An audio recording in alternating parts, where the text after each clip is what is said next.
नमस्कार, मी राहुल कुलकर्णी. एबीपी माझामध्ये जगभरातल्या सर्व प्रेक्षकांचं स्वागत आहे. दोन मुद्दे आपण टॅग केलेले आहेत. एक म्हणजे महाराष्ट्रामध्ये मध्यावधी निवडणुकीची किती शक्यता आहे, आणि शिवसेनेच्या नेतृत्वाला म्हणजे खास करून श्री शरद पवार यांनी काल आपल्या आमदारांची जेव्हा बैठक घेतली तेव्हा त्यांनी हे पहिल्यांदा सुतोवाच केलं की महाराष्ट्रामध्ये मध्यावधी निवडणुकीची शक्यता आहे आणि तुम्ही तयार राहा. त्यानंतर श्री संजय राऊत यांनी आज माध्यमाशी बोलत असताना आणखीन एक पुढचं वक्तव्य केलं. ते असं म्हणाले की गुजरात राज्याच्या बरोबर महाराष्ट्राची निवडणूक होऊ शकते, आणि त्यामुळं मला याची दाट शक्यता वाटते की ज्यांच्याकडे अतिशय कमी संख्याबळ आहे अशा गटाला भारतीय जनता पार्टीसारखा पक्ष कसा काय पाठिंबा देतो, आणि त्यामुळं महाराष्ट्रात मध्यावधीची शक्यता आहे. श्री अजित पवार यांनी आज सभागृहामध्ये बोलत असताना एक महत्त्वाचं वक्तव्य केलं, आणि त्यात ते पुढं असं म्हणाले की मला जरा काळबेरं वाटतं. नाही, त्यांची ती बोलण्याची भाषा शैलीची ती पद्धती आहे की ज्याच्याकडं 50 आमदार आहेत त्याला, त्या गटाला ज्याच्याकडं 112, 13, 15चं पाठबळ आहे तो पक्ष कसा काय पाठिंबा देईल. आणि ही स्टॉप गेट अरेंजमेंट आहे, हा शब्द त्यांनी वापरला, स्टॉप गेट अरेंजमेंट. आणि म्हणून महाराष्ट्रामध्ये पुन्हा एकदा ही चर्चा सुरू झालेली आहे की महाराष्ट्रामध्ये मध्यावधी निवडणुका लागण्याची किती शक्यता आहे. आता ह्या प्रश्नाचं उत्तर आपण देऊया की ती शक्यता आहे की नाही आहे. पण त्याच्या आधी एक महत्त्वाची घडामोड झालेली आहे थोड्या वेळापूर्वी, आणि त्या घडामोडीनंतरच श्री अजित पवार हे विधिमंडळामध्ये या नव्या जबाबदारीच्या बद्दल आपलं मत व्यक्त करतात. आणि ती म्हणजे राष्ट्रवादी काँग्रेसकडून विरोधी पक्ष नेता कोण होणार याबद्दलचं जी काही चर्चा होती. कारण माझ्या माहितीनुसार श्री अजित पवार हे कधीही महाराष्ट्र राज्यामध्ये विधिमंडळामध्ये विरोधी पक्ष नेते नव्हते. एकतर राष्ट्रवादी काँग्रेसची स्थापना 99 साली झाली, तेव्हापासूनचे 15 वर्ष हा पक्ष सत्तेमध्ये. त्यानंतर 2014 ते 19 या दरम्यानच्या काळामध्ये तर श्री जयंत पाटील हे विरोधी पक्ष नेते होते, काही काळ छगन भुजबळ हे विरोधी पक्ष नेते होते. पण राष्ट्रवादी काँग्रेसकडून श्री अजित पवार हे कधीही विधिमंडळामध्ये विरोधी पक्ष नेते नव्हते. आता या नियुक्तीमुळं राष्ट्रवादी काँग्रेसची आगामी वाटचाल कुठे असेल, काय दिशा असेल हेही स्पष्ट झालं. बाहेर थोडासा पाऊस आहे, त्याचे शिंतोडे माझ्या चेहऱ्यावरती उडलेले आहेत, त्यामुळे बराचसा घाम आल्यासारखा चेहरा दिसेल तुम्हाला. तर हे चित्र आता स्पष्ट झालेलं आहे. सभागृहामध्ये बोलत असताना अजित पवार यांनी जो रेफरन्स वापरला ते असं म्हणाले की यांच्याकडं इतकं संख्या कमी असताना, म्हणजे 50 जणांच्या गटाला हे 112-15 वाले जे पाठिंबा देतात त्यामुळं काळबेर आहे. बहुधा देशातली 2 महत्त्वाची उदाहरणं त्यांच्या डोळ्यासमोर असावी. जेव्हा 1977 सालचं जनता दलाचं सरकार अस्तित्वात आलं होतं इंदिरा गांधी यांच्या विरोधात, ते इतकं आंतरविरोधाने भरलेले होते तर जनसंघापासून ते समाजवाद्यापर्यंतचे सगळे गट हे त्याच्यामध्ये मिळालेले होते.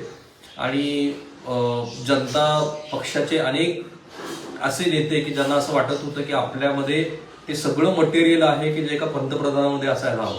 आणि म्हणून तेव्हाच्या पंतप्रधानाला सत्तेवरून खाली खेचण्यासाठी मोरारजी देसाई यांना इतके आंतरविरोध होते की आज नाही तर उद्या हे सरकार कोसळणारच होतं. त्याच्यात बऱ्याच घडामोडी घडत होत्या. एकतर इंदिरा गांधींच्या विरोधामध्ये काही कारवाया सुरू झालेल्या होत्या, आणि हे सरकार हे परस्पर विरोधी आंतरविरोधाने भरलेलं हेही लोकांना कळत होतं. आणि मग त्यात बेलचीचं हत्याकांड झालं आणि ते सरकार कोसळलं. ते कोसळल्यानंतर चौधरी चरण सिंह, ज्यांना असं वाटत होतं की आपण पंतप्रधान होऊ, त्यांच्याकडे माझ्या माहितीनुसार केवळ 90 खासदारांचं बळ होतं. आणि तेव्हा 150 पेक्षा अधिक खासदार हे काँग्रेसकडे होते. पण तेव्हा इंदिरा गांधी यांनी चौधरी चरण सिंह यांना पंतप्रधान पदासाठी पाठिंबा दिला. ते सरकार अस्तित्वात आलं, पण ते दीर्घकाळ चाललं नाही, ते सरकार कोसळलं.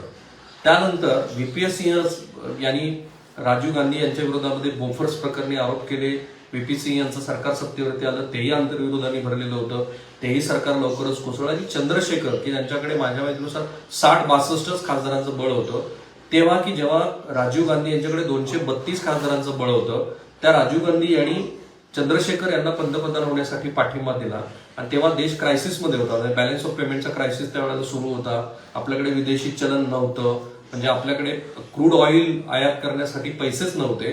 आणि म्हणून आपल्याला आपलं सोनं गहाण ठेवावं लागलं. बँक ऑफ इंग्लंडमध्ये आपण 2 वेळेला, एकदा 20 टन एकदा 40 टन असे 60 टन सोनं गहाण ठेवलेलं होतं. तेही सरकार काँग्रेस पक्षानं पाठिंबा काढून घेतल्यामुळं कोसळलं. आणि तेव्हापासून ते आज तागायत काँग्रेस पक्षावरती हा नेहमी आरोप केला जातो की काँग्रेस पक्षाने कधीही आपल्या पाठिंब्यावरती कुठल्याही सरकारला 5 वर्षाचा कार्यकाळ पूर्ण करू दिला नाही. बहुधा श्री अजित पवार यांच्याही डोक्यामध्ये कदाचित हीच ती घटना असावी किंवा याच त्या आकडेवारी असाव्यात की इतकं मोठं आमदारांचं पाठबळ असलेला पक्ष हा एकनाथ शिंदे यांच्यासारख्यांना कसं काय पाठबळ देईल, आणि त्यामुळे त्यांनी स्टॉप गेट हा शब्द वापरला. This is the stop gate arrangement असं ते म्हणाले. आणि म्हणून हा प्रश्न महाराष्ट्रात पुन्हा चर्चेला आलाय की हो, ही खरंच स्टॉप गेट अरेंजमेंट आहे का?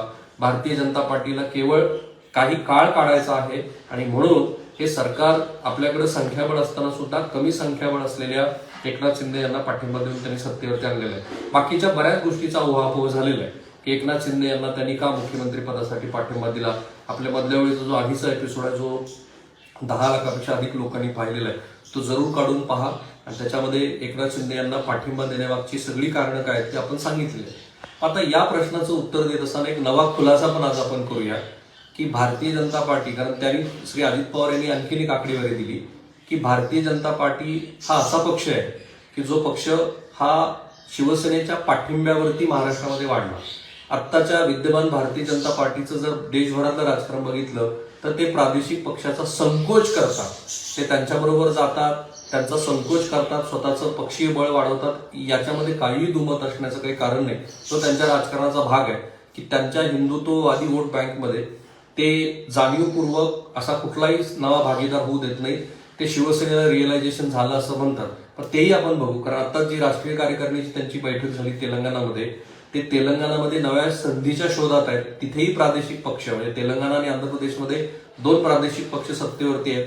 त्याच्या विरोधामध्ये आता भारतीय जनता पार्टी पूर्ण ताकदीने उभा राहील असं दिसतं आहे. तेलंगणातल्या हैदराबादच्या निवडणुकीसाठी जेवढी फौज भारतीय जनता पार्टीनं म्युन्सिपल कॉर्पोरेशनसाठी उतरवली होती आणि 71 नगरसेवकाचं बळ त्यांना मिळालं, तर याचा अर्थ असा की कुठेही प्रादेशिक पक्षाचं अस्तित्व भारतीय जनता पार्टीला जर वाटलं की तिथे आपण जाऊ शकतो तर ते मोडतात.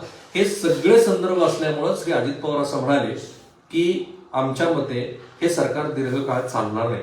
आता या प्रश्नाचं उत्तर देण्याच्या आधी आपण जरा श्री एकनाथ शिंदे या गटानं जे काही उठाव त्यांच्या भाषेत आणि शिवसेनेच्या भाषेमध्ये गद्दारी, कोणी त्याला बंडखोरी, कोणी बंडाळी वगैरे म्हणताय, ते करण्याच्या आधी काही ते स्पेसिफिक कॅल्क्युलेशन्स लावले असतील.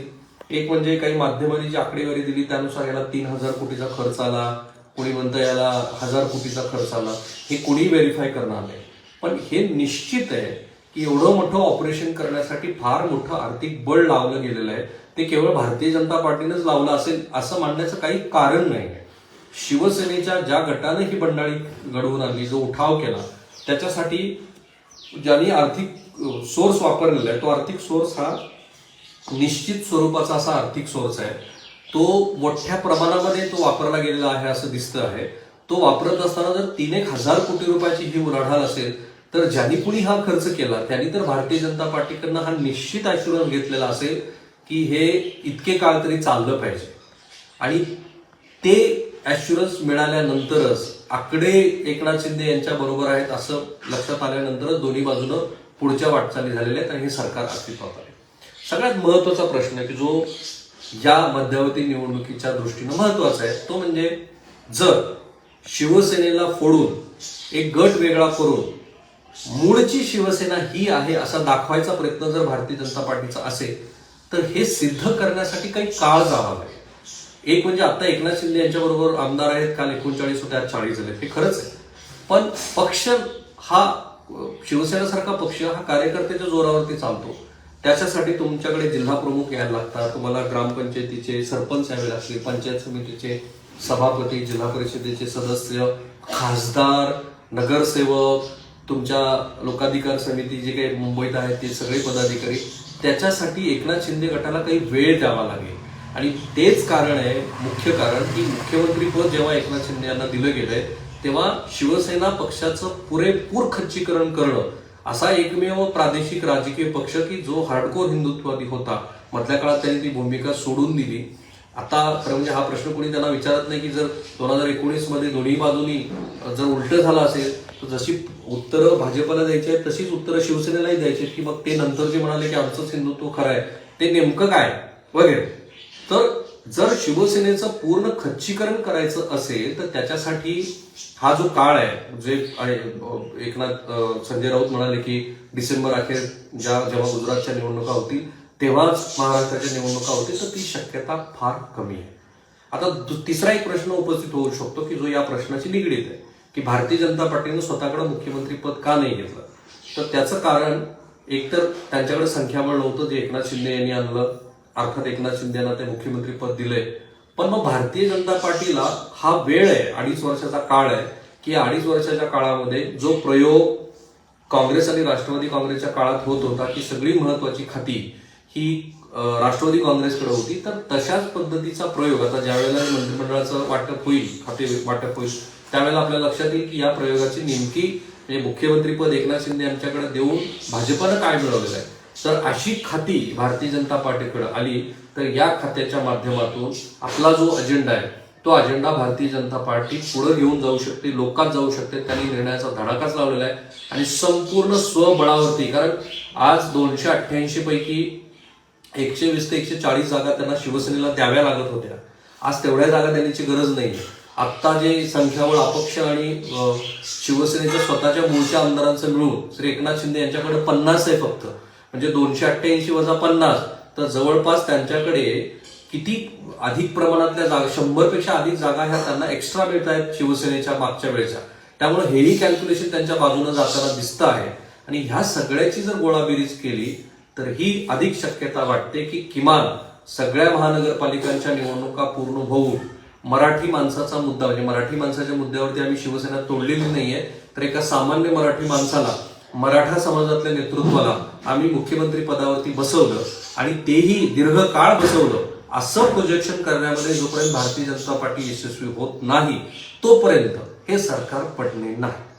त्यामुळं महाराष्ट्रामध्ये इतक्यात तरी मध्यावधी निवडणुका होण्याची बिलकुल शक्यता वाटत नाही.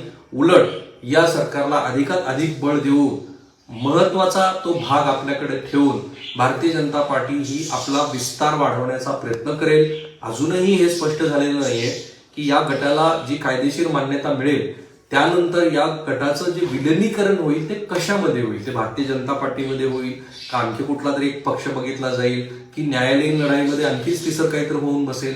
त्यामुळे हे चित्र असताना हे सरकार अस्थिर आहे असं मानायचं काही कारण आहे. तर आज त्यांनी बहुमत सिद्ध केलेलंच आहे, पण मध्यावधी निवडणुकीचा जो संदर्भ लावला जातो आहे तो केवळ सत्ताधारी पक्षातल्या आमदारांमध्ये जी चलबिचल आहे ती कायम राहावी, आपला पक्ष इंटॅक्ट राहावा, आपली सुद्धा तयारी त्या दृष्टीने राहावी. कारण श्री आदित्य ठाकरे यांनाही हाच प्रश्न विचारला तर त्यांनी तेच सांगितलं की वी आर रेडी, आम्ही या पद्धतीच्या कुठल्याही आव्हानाला सामोरे जाण्यासाठी तयार आहोत आणि आम्ही मध्यावधीच्या बाजूने जाऊ. कारण आम्हालाही दिसतं आहे की ज्यांच्याकडे कमी संख्याबळ आहे ते या अधिक संख्याबळ असलेल्या पाठिंब्यावरती मुख्यमंत्री झालेले आहेत.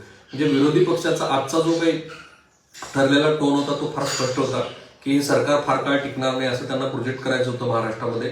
पण माझ्या मते हे सरकार मध्यावधीच्या शक्यता इतक्यात तरी फार कमी झाल्याच झाली तर मध्यावधी केव्हा होईल, जेव्हा महाराष्ट्रामध्ये लोकसभेच्या आणि विधानसभेच्या निवडणुका एकत्रित घेण्याची ही योग्य वेळ आहे असं भारतीय जनता पार्टीला वाटेल. आणि ती योग्य वेळ अर्थातच 2024च्या मे मध्ये असू शकते, मार्च एप्रिल मे मध्ये लोकसभेच्या निवडणुका होतात. कारण तेव्हा भारतीय जनता पार्टीला केंद्रीय नेतृत्वाच्या जो काही प्रभाव आहे त्या प्रभावाचाही चांगला उपयोग करून घेता येईल. त्यावेळेला मात्र मिशन 288चं त्यांच्यासमोर असू शकतं. म्हणून आपण ही चर्चा घडवून आणली. बाय द वे, एक मिथ आहे महाराष्ट्रामध्ये, मलाही आज ती आकडेवारी बघत असताना त्या मिथ बद्दल आपल्याला सगळ्याला सांगायचं आहे की महाराष्ट्रामध्ये युती जेव्हा झाली म्हणजे साधारण 88च्या दरम्यान, त्यानंतरची जर आपण आकडेवारी बघितली, कारण मलाही असं वाटत होतं की भारतीय जनता पार्टी आणि शिवसेना हे एकमेकाच्या साथीनं वाढले. शिवसेना तर म्हणजे उद्धव ठाकरे असं म्हणतात की 25 वर्षात युती आमची सडली आणि आमच्याच जोरावरती हा पक्ष मोठा झाला. पण आकडेवारी जरा कॉन्ट्रास्ट आहे. म्हणजे 90 मध्ये जेव्हा 90च्या काळात म्हणजे जेव्हा पहिल्यांदा थोडा चष्मा आता लागल्यामुळे थोडा इश्यू होतोय, जेव्हा पहिल्यांदा युती झाली तर 90ला शिवसेनेच्या जागा होत्या 52, भाजपच्या जागा होत्या तेव्हा 42, 55ला शिवसेनेच्या जागा होत्या 73 म्हणजे निवडून आलेल्या, तेव्हा भाजपच्या जागा होत्या 65, 99ला शिवसेनेच्या जागा निवडून आल्या 69, भाजपच्या होत्या 56. 2004च्या नंतर मात्र या दोनही पक्षाची घसरण. आणि जर या दोनही पक्षाच्या 3 दशकाच्या राजकारणाचा अभ्यास केला तर शिवसेनेचा वोट शेअर साधारणपणे 16 ते 19% दरम्यान राहतोय. भारतीय जनता पार्टीचा वोट शेअर हा 14 ते 15% दरम्यान होता.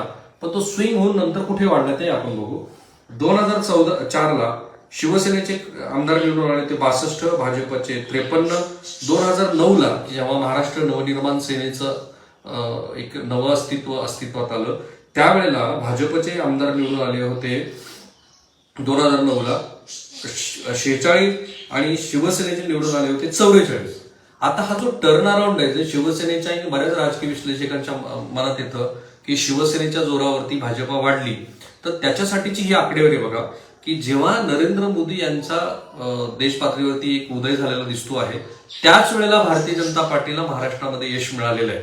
आणि हे विसरून चालणार नाही. याच्यामध्ये महाराष्ट्रातल्या प्रादेशिक नेतृत्वाच्या कर्तृत्वापेक्षा नरेंद्र मोदी यांच्या कर्तृत्वाचा अधिक वाटा आहे. 2014ला भारतीय जनता पार्टीचे 122 आमदार निवडून आले, शिवसेनेचे 63. 2019ला हा ट्रेंड थोडासा डाऊन झालाय, भारतीय जनता पार्टीचे 105 आणि शिवसेनेचे 55 आमदार निवडून आले. म्हणजे त्यांच्या जागा दोघांच्या मिळून 17 कमी झालेले. म्हणजे ही पण एक मिथ आहे ज्यावरती सुद्धा नीट पॉलिटिकल अनालिसिस झालं पाहिजे की शिवसेनेच्या साथीनं भाजपा वाढली पण दोघंही एकमेकाच्या साथीनं वाढत असताना त्यांना पुरेसं असं संख्याबळ मिळवता आलेलं नाहीये स्वतःच्या हिमतीवरती. त्याच वेळेला भारतीय जनता पार्टी वाढलेली आहे ज्यावेळेला नरेंद्र मोदी यांचा राष्ट्रीय राजकारणामध्ये उदय झाला. तो थांबूया आपण इथे. 2-3 अंगांनी जे काही स्टॅटिस्टिक्स आहेत त्याच्या आधारे जे काही आज दिवसभरात घडतं आहे त्याच्यावरची मतमतांतर आहे त्याच्या आधारे आपण दिवसभरात एका महत्वाच्या विषयाचं मधल्या ओळीतनं विश्लेषण करत असतो. या आपल्या सदराला चांगला तुमचा प्रतिसाद आहे, फार सकारात्मक, काही अतिशय महत्वाच्या कन्स्ट्रक्टिव्ह सूचना सुद्धा तुमच्या येतात. त्या सर्व सूचनांचं स्वागत आहे. त्या कन्स्ट्रक्टिव्हच असाव्यात. हा कार्यक्रम हा कोणाची बाजू घेण्यासाठी नाहीये. जे काही घडतं आहे त्याच्या मधल्या संदर्भ काय आहे, हे असं का घडतं आहे, हे अशा पद्धतीचे वक्तव्य का येत आहेत हे समजून घेण्याचा माझा आणि तुमचा प्रयत्न आहे. मला समजून घ्यायचं आहे आणि ते तुमच्यासोबत शेअर करायचं. तुम्हाला आमचे हे जे प्रयत्न ते कसे वाटतात ते जरूर कळवा. माझं आणि एबीपी माझं जे फेसबुक, ट्विटर, इंस्टाग्राम, युट्यूब हे सगळे अकाउंट्स आहेत हे फॉलो करायला लागा. तुमच्या चांगल्या सूचनांचं स्वागत आहे. वैयक्तिक टीका टिप्पणीला काही अर्थ नाही. I don't comment, watch and react and recommend on any personal post. Thank you so much. भेटूया आपण पुन्हा. एबीपी माझा, उघडा डोळे बघा नीट.